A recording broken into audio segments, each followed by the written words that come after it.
En enero de 1924, el mundo recibió la noticia de que Lenin, el fundador del Estado soviético, había muerto. Alrededor del féretro estaban los miembros de su gobierno, bolcheviques veteranos que junto a él habían llevado a cabo la revolución comunista en Rusia. ¿Quién sería su sucesor? Iba a serlo este hombre, el líder del secretariado del Partido Comunista. En aquel entonces el mundo exterior sabía muy poco sobre él. Su nombre auténtico era Joseph Dugashvili, pero él lo cambió por el de Stalin, hombre de acero. Los acontecimientos demostrarían lo apropiado de aquel nombre. Esta es la historia de un hombre que convirtió la Unión Soviética en una potencia mundial bajo su autoridad suprema.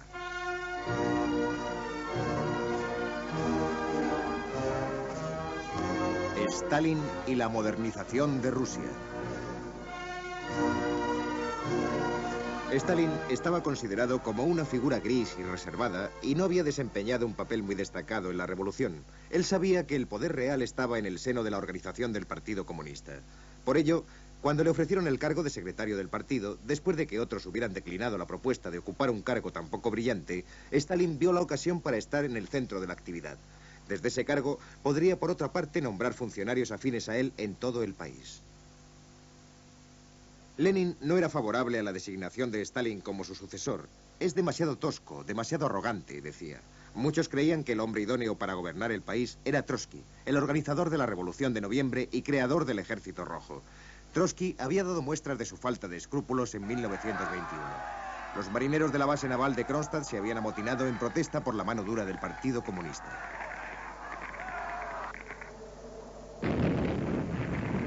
La reacción de Trotsky no se había hecho esperar. Había enviado a sus tropas a través de los hielos y la revuelta había sido inmediatamente aplastada.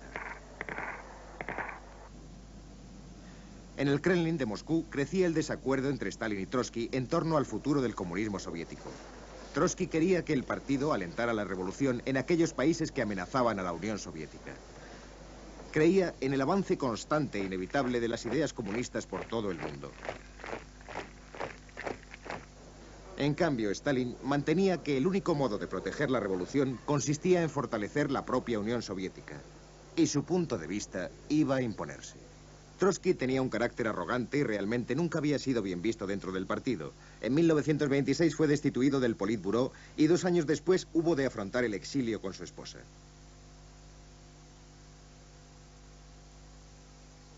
Buscó asilo en distintos países, incluidos Francia, Noruega y México, donde siguió denunciando a Stalin hasta su asesinato en 1940. En 1929, Stalin había ascendido a varios acólitos suyos dentro del Politburó y era virtual dictador del país. Ahora su propósito era aplicar sus planes para modernizar la Unión Soviética sin oposición. En aquellos tiempos todavía estaban permitidos el comercio privado y la propiedad de pequeños negocios en virtud de la nueva política económica de Lenin iniciada en 1921. Pero Stalin era partidario de un control total de la producción por parte del gobierno.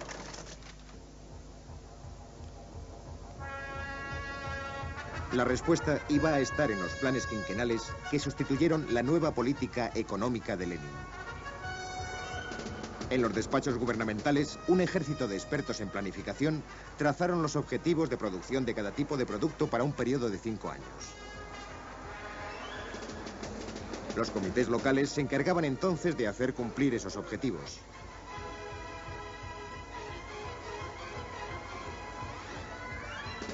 El nuevo Estado tenía poco dinero para gastar en maquinaria, pero no faltaba gente, con lo que la Unión Soviética se convirtió en la práctica en un enorme campo de trabajo.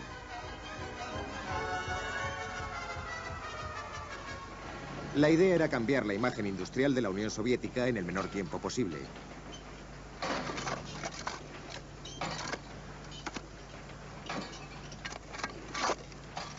Hubo que fabricar toneladas de cemento destinado a la construcción de presas en los grandes ríos para generar energía eléctrica.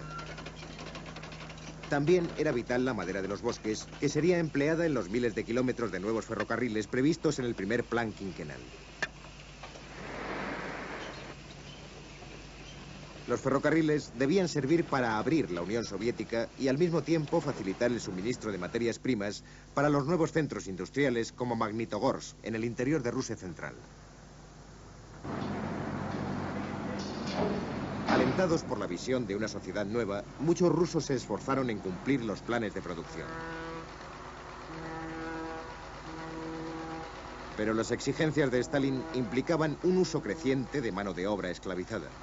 Este canal, que unía el Mar Blanco con el Báltico, había sido construido, como muy bien sabía Stalin, por miles de prisioneros de los campos de concentración del norte del país.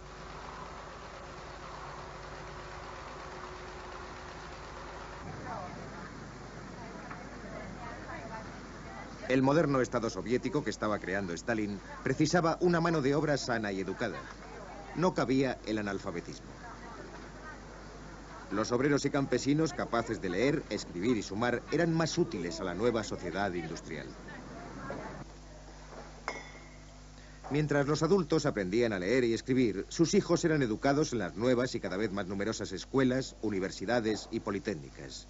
La investigación científica y tecnológica estaba fuertemente supeditada a las necesidades de los planes quinquenales. Se abrieron nuevos hospitales y clínicas y se intensificó la formación de nuevos médicos, muchos de ellos mujeres. El segundo plan quinquenal cubría el periodo 1933-1937 y ponía el acento en la ingeniería y en la producción de acero y energía eléctrica.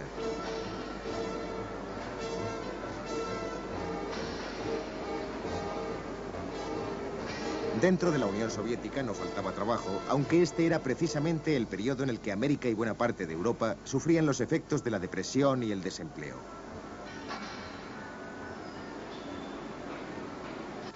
Por ello, la Unión Soviética estaba alcanzando rápidamente los niveles del mundo occidental.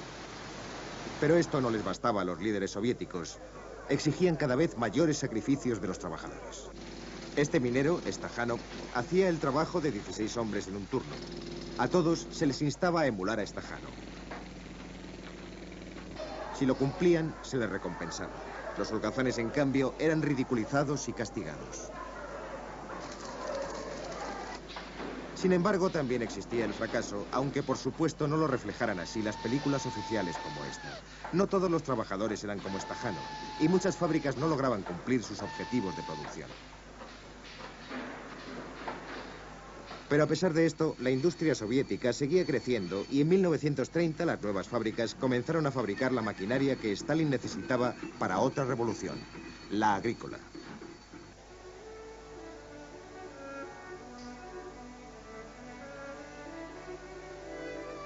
La agricultura era sencilla y primitiva.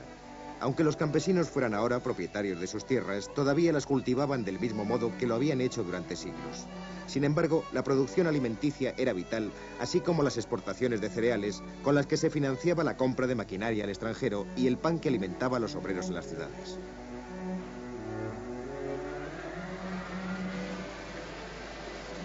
Los campesinos también tenían ya objetivos de producción. A menudo se trataba de cantidades mucho mayores de las que podían producir y por esa circunstancia eran enviados funcionarios para inspeccionar sus cultivos y confiscar sus cosechas. Había que producir más cereales y para ello se introdujo un nuevo sistema, la colectivización. En 1929 los líderes comunistas empezaron a presionar a los campesinos para que se incorporaran a las haciendas colectivas, donde se repartirían el trabajo y podrían utilizar con pleno rendimiento las nuevas máquinas. Ahora la fabricación en serie se aplicaba tanto en la industria como en la agricultura. A muchos campesinos no les gustaba la idea, sobre todo a los kulak, campesinos ricos que ahora iban a perderlo todo. Por todo el país estallaron fuertes movimientos de protesta. Antes que aceptar la colectivización, los campesinos incendiaron sus casas, destruyeron sus cosechas, mataron su ganado. Y millones de campesinos fueron concentrados y alejados de sus tierras. Las consecuencias para la producción agrícola fueron desastrosas. En 1930 la Unión Soviética produjo una cifra récord de 85 millones de toneladas de cereales. Pero en 1934, durante los primeros años de colectivización, la cifra bajó hasta 69 millones de toneladas y hubo carestía. Sin embargo, Stalin estaba decidido a lograr que los campesinos aceptaran la colectivización. La alternativa no era otra que el hambre y la muerte.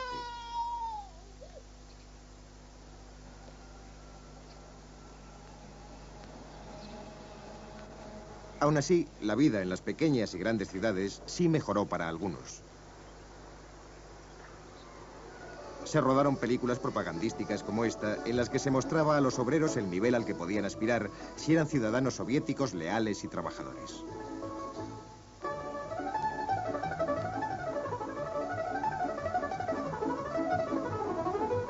Pero a muy pocos les era posible vivir en apartamentos modernos como este, con agua corriente y calefacción central. O comer también en ambientes tan confortables.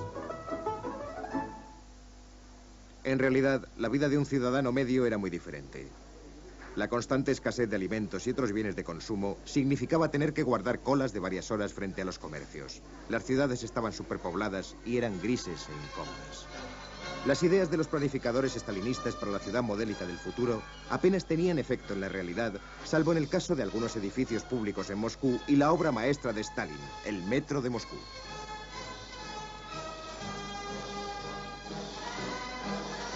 Cada estación estaba decorada en distintos estilos y por primera vez los obreros podían usar un medio de transporte rápido y barato.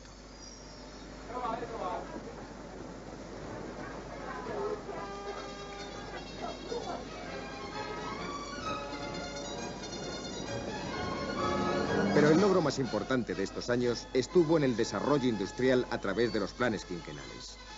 En la década que precedió a 1937, que marcaba el término de los primeros dos planes, las cifras de producción industrial se habían disparado.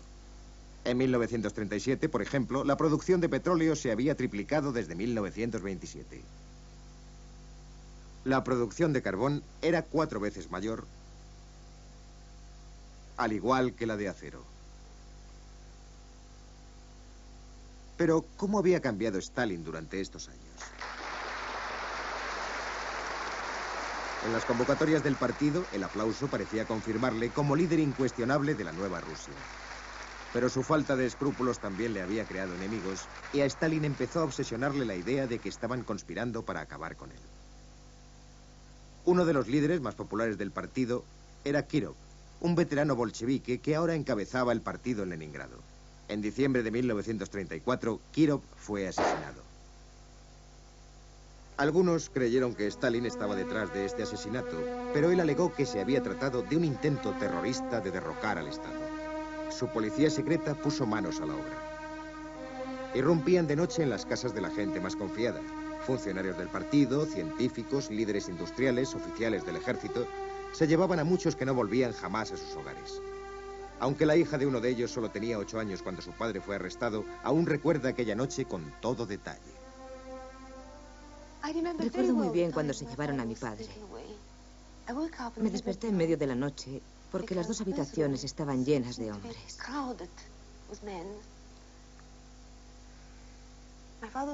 Mi padre estaba sentado en silencio en una esquina. Se lo llevaron a las 7 de la mañana. Todavía era de noche. Se despidió de mí y nunca le volví a ver.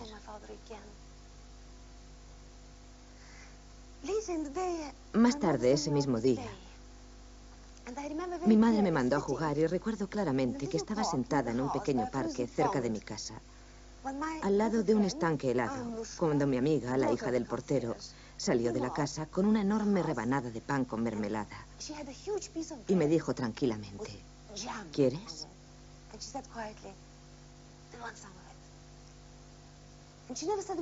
Y en ningún momento mencionó lo de mi padre, aunque lo sabía. Lo más trágico es que la historia de mi padre no era excepcional. De hecho, a medida que pasaba el tiempo, fui descubriendo que casi todos los niños de mi clase habían pasado por lo mismo. Se habían llevado a sus padres y nunca los habían vuelto a ver. Y era gente normal e inocente. Fueran o no inocentes, los cientos de miles de víctimas de las purgas de Stalin iban a sufrir la misma suerte. Viejos bolcheviques, amigos de Lenin, líderes de la revolución, fueron obligados a comparecer en juicios propagandísticos y siempre acusados de crímenes que sin duda no habían cometido, contra el partido, contra los trabajadores, contra el Estado. Sin embargo, y aunque parezca increíble, confesaban tales crímenes, pedían incluso perdón por haberlos cometido y aguardaban la sentencia del tribunal. El castigo era inevitable, y los detalles del mismo se difundían por todo el mundo a través de la radio moscovita. Saludos. Escuchan Radio Centro Moscú emitiendo en la frecuencia de 12 MHz. Los criminales fascistas seguidores de Trotsky que han atentado contra la propiedad del Estado soviético y lo que es aún más precioso, contra las vidas de nuestros trabajadores, han recibido un implacable castigo. La sentencia del tribunal fue acogida por la gente de nuestro país con pesarosa satisfacción. Esta es la sentencia de nuestro gran país. Muerte a los enemigos del pueblo. Tenemos al gran Stalin, nuestro estandarte, nuestro líder. Tenemos el partido de Lenin y Stalin, la enorme fuerza creadora de nuestro pueblo. Tenemos al gobierno soviético de Stalin, el más grande y poderoso del mundo.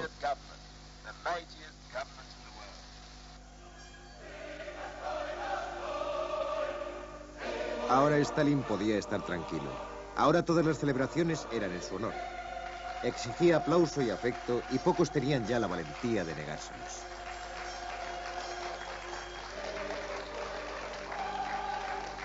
El culto a la personalidad de Stalin no había hecho sino empezar.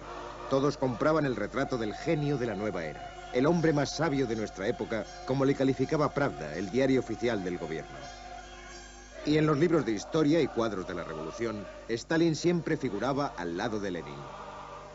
Aunque había jugado un papel mucho menos brillante que este, había que trastocar los hechos para adaptarse al presente. Ahora Stalin siempre era el centro de atención.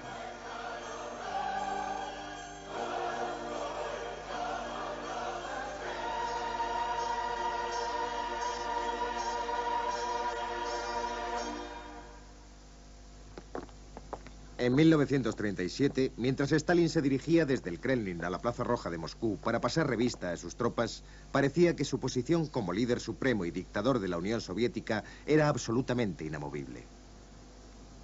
Parecía que el Ejército Rojo iba por fin a confiarle su inquebrantable lealtad después de que cerca de la mitad de sus más veteranos oficiales hubieran caído víctimas de la purga.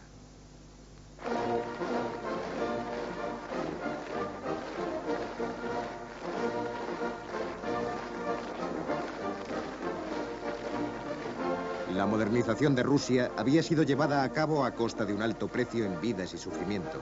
Millones de personas habían tenido que morir para convertir la Unión Soviética de Stalin en una potencia mundial.